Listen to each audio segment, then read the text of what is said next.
OTS est là pour tous vos besoins en matériel électronique et électroménager. Sistra Technologies est une société de prestations de services et de commerce, évoluant dans le domaine des nouvelles technologies de l'information et de la communication, la fourniture de matériels biomédicaux, la bioinformatique. Pour tous vos besoins en librairie, papeterie, matériel informatique, appareils électroniques et divers, rendez-vous chez AKD Informatique. CJT vous est présenté par ESG, École supérieure de gestion. ESG, École supérieure de gestion, spécialisée dans la formation des métiers de la comptabilité et de la gestion d'entreprise. Merci d'avoir choisi Actuel Média pour vous informer. Fidèles followers, bienvenue dans ces JT hebdomadaires. À présent, les titres. Après 9 ans de présence au Mali, la force Barkhane a finalement quitté notre pays. Des détails dans ce journal. Le gouvernement de la transition a interdit la consommation, la distribution, l'usage et la vente de la chicha ou tout autre appareil similaire. Nous en reviendrons dans un instant. Mesdames et messieurs, une fois de plus, bienvenue. Comme annoncé dans les titres, les derniers soldats de l'opération Barkhane ont plié bagages le lundi 15 août 2022, mettant ainsi fin à l'intervention antiterroriste commencée depuis 2013 dans notre pays. Comment la population perçoit cette nouvelle? Les éléments de réponse dans ce reportage de Aminata Y. Koulibaly. Déployé en 2013 au Mali dans le cadre de l'opération antiterroriste servant à devenir Barkhane, ce lundi 15 août, les derniers soldats militaires français ont quitté le Mali, mettant fin à 9 années d'intervention antiterrorisme dans notre pays. Une nouvelle fortement saluée par la population malienne au moment où la tension reste vive entre le Mali et la France. Dans toutes les guerres, on vient pour aider, mais on est aussi censé retourner à la fin, quelle que soit l'issue de la guerre. Malheureusement, pour le cas de Barkhane, les objectifs fixés n'ont pas été atteints. Au début, la crise était au nord, mais avec la présence de Barkhane, la crise s'est répandue au centre jusqu'au sud du pays. Moi, je pense que, comme impression, le départ de Barkhane, il faut le dire, c'est aussi logique, parce que quand on vient pour atteindre un objectif et qu'on n'atteint pas, on a quand même le devoir de rentrer. Quand on remarque depuis la venue de l'opération Barkhane, c'est comme s'il y a une main invisible dans un gant de velours qui est en train de masser la population malienne au sens des poils. Parce que quand on remarque les attaques récurrentes qui se font quand l'armée malienne prend la position des djihadistes, en ce moment, l'armée malienne travaillait en concession avec l'opération Barkhane. Au moment où l'armée veut aller attaquer les nids de ces djihadistes-là, vous allez voir que ces djihadistes vont tendre des embuscades qui ont piégé plusieurs fois l'armée malienne et beaucoup de nos compatriotes et beaucoup de nos soldats sont tombés sur les fronts. Donc, il n'est pas à dénoter que c'est la force française qui donnait toutes ces informations-là à ces terroristes-là pour qu'ils puissent attaquer l'armée malienne. Pendant que d'autres accusent la France d'être responsable des maux de notre pays, d'autres pensent que le Mali aura toujours besoin de l'appui des partenaires internationaux afin de sortir de cette crise. Je pense que l'armée peut faire quelque chose, mais nul ne peut se suffire à lui-même. Personne ne peut se suffire à lui-même. Nous aurons bien évidemment besoin des appuis venant de nos amis. Nous avons des amis également, nous avons des partenaires. Mais cela doit se faire dans un partenariat gagnant-gagnant. Okay? On peut revoir, même avec la France, on peut toujours continuer à travailler. Mais ça doit se faire de manière à ce que chacun puisse défendre au moins l'intérêt de son pays. Aucun pays ne peut vivre en autarcie. Le Mali aujourd'hui est dans un combat plus profond parce que le Mali a été un peu fragilisé par les guerres et cette guerre a trop duré. Je pense que le Mali a besoin de ses alliés, le Mali a besoin d'autres partenaires qui pourront l'aider vraiment à sortir le pays dans le gouffre. On ne doit pas aller en conflit avec tout le monde, cela n'arrangera personne. Une chose est sûre, les divergences entre la France et le Mali est loin d'être terminées. Dans une lettre datant du 15 août 2022, le gouvernement de la transition convoque une réunion d'urgence du Conseil de sécurité de l'ONU affirmant détenir des preuves que la France a violé notre espace aérien pour collecter des renseignements au profit des groupes terroristes opérant dans les Sahel et pour leur larguer des armes et des munitions, ce qui a fait un tollé. C'est une accusation très très grave. Et comme le gouvernement dans le communiqué a bien précisé qu'il a des preuves palpables et que le Conseil de sécurité des Nations Unies a été saisi, moi je pense que maintenant c'est une affaire qui doit être tranchée par le Conseil de sécurité des Nations Unies. Et ce que je pense de cela, si c'est avéré et que les preuves qui sont présentées sont des preuves palpables, je pense que la France doit présenter des excuses aux Maliens.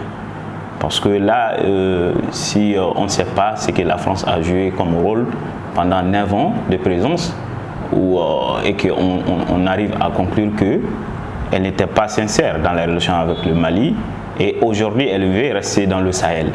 Je pense que les autres pays du Sahel aussi seront plus prudents et plus réticents envers la France. Mais je pense que si cela est vérifié que c'est vrai, il sera très difficile de travailler avec une personne qui, selon toi, est là pour t'aider à combattre un fléau, mais en réalité qui est en train de nourrir ce fléau-là.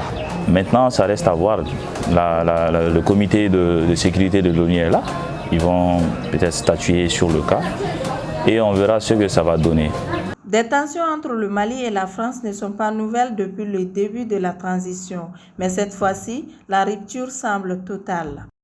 Connue pour ses vertus nutritionnelles et composée de plus de 90% d'eau, la pastèque est un fruit très convoité par les Maliens. Sa commercialisation permet à ses vendeurs de faire beaucoup de profit. Pour plus de détails, suivons ce reportage de Fatoumata Dramé.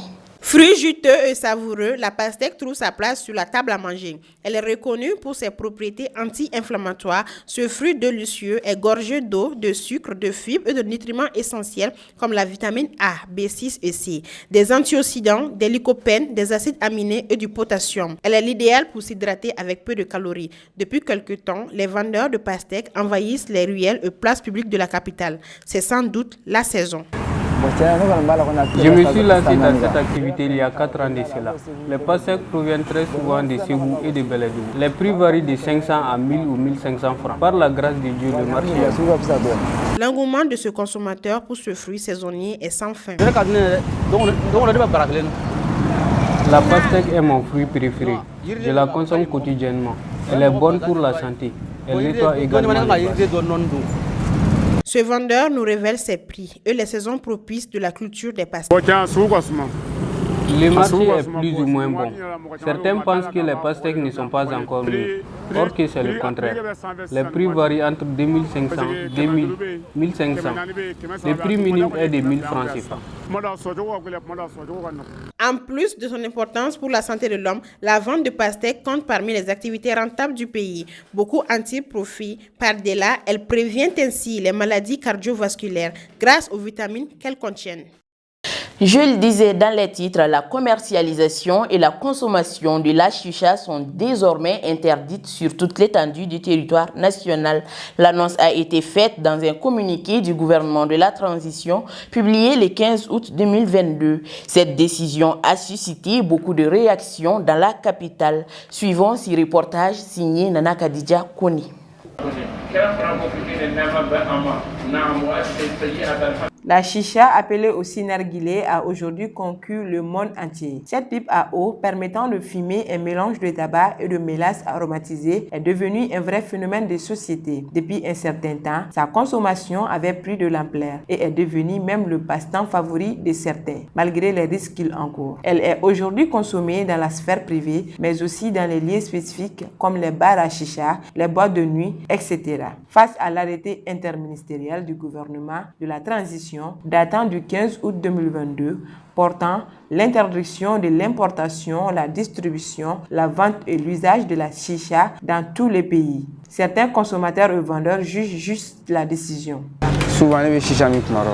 De temps en temps, je fume la chicha. Bon, la décision revient au gouvernement. On peut l'abandonner comme on ne peut pas, car elle est importée. Alors sa consommation dépend de son importation.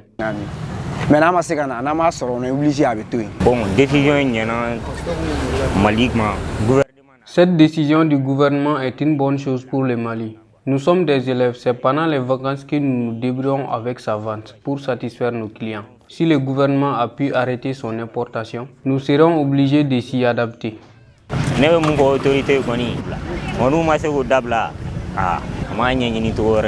Pour ce vendeur de chicha, depuis des années, le délai qui a été donné par le gouvernement est très peu.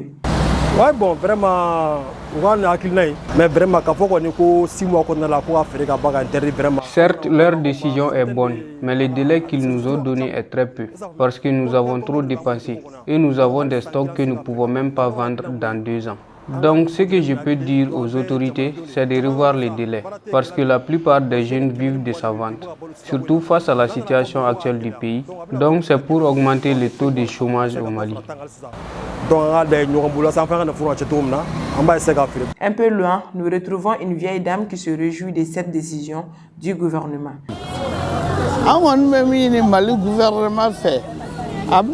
Ce que nous demandons au gouvernement, c'est de mieux appliquer ce communiqué pour le bien de nos enfants. Et nous devons tous leur apporter nos soutiens pour éliminer ce phénomène. Nous leur soutenons fortement car les enfants sont l'avenir du pays.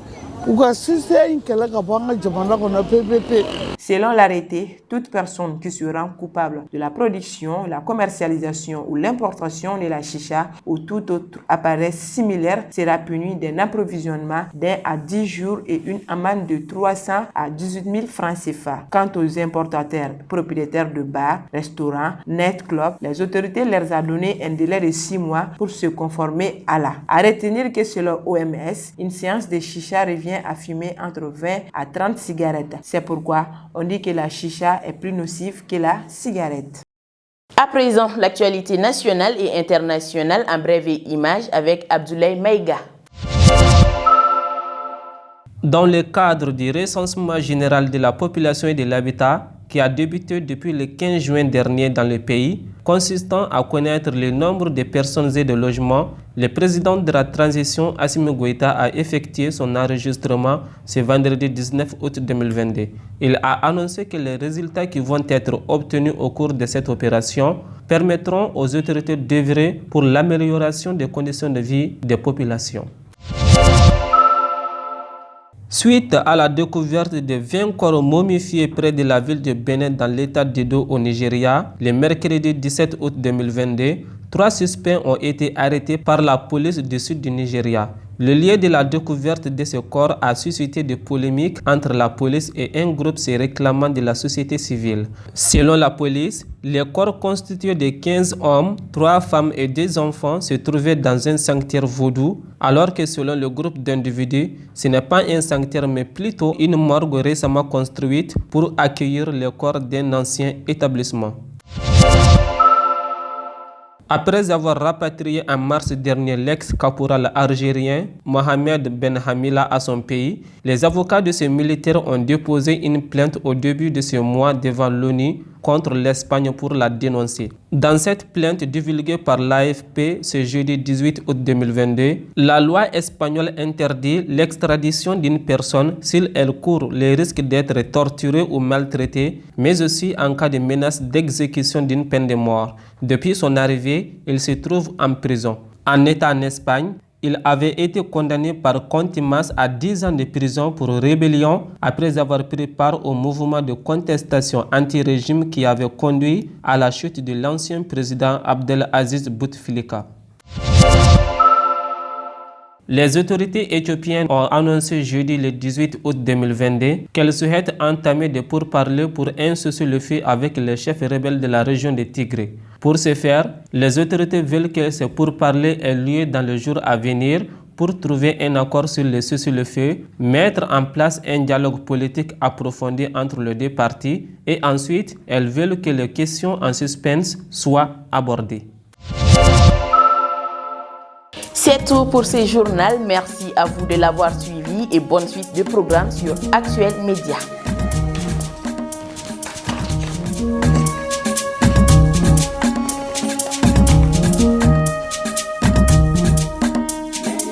JT vous a été présenté par ESG, École supérieure de gestion. ESG, École supérieure de gestion, spécialisée dans la formation des métiers de la comptabilité et de la gestion d'entreprise.